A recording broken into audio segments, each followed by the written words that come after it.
High বন্ধুরা, চলে এলাম দুপুরে খাবার নিয়ে। তখন তো দেখালাম শুটকি মাছ রান্না করছে মা। এইবার চলো দেখি মা কিভাবে শুটকি মাছটা রান্না করলো। এখন আমরা খাবো গম গম করে। চলো এবার দেখি মা কিভাবে শুটকি মাছ রান্না করলো।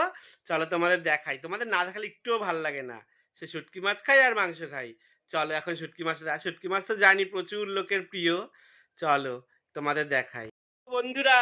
এই যে চলে এসছে দেখো, গরম গরম ধোয়া ওঠা ভাত। এই যে সেই শুটকি মাছের নাড়া, এটাতে হেভি লাগে, আমার তো জিভে জল আসে দেখলেই। আর এইটা হচ্ছে সেই দেখালাম সব রকম তরকারি, ওই তরকারি দিয়ে এটা রান্না করেছে। আর এটা হচ্ছে দাদার দাদার জন্য এইবারে বিয়ে আছে, বেগুন পোড়া আছে। আমরা তো সকালবেলা বেগুন পোড়া দিয়ে গরম গরম ভাত খেয়েছি মা আর আমি। দাদা সকালে খায়নি, তাই এটা দাদার। দাদাকেও মা দিয়ে দিচ্ছে, আমাকেও দিয়ে দিচ্ছে। এবার আমরা গম গম করে খাবো, হেভি লাগে আমার। টাটা, দেখা হচ্ছে আরেকটা নতুন ব্লগে।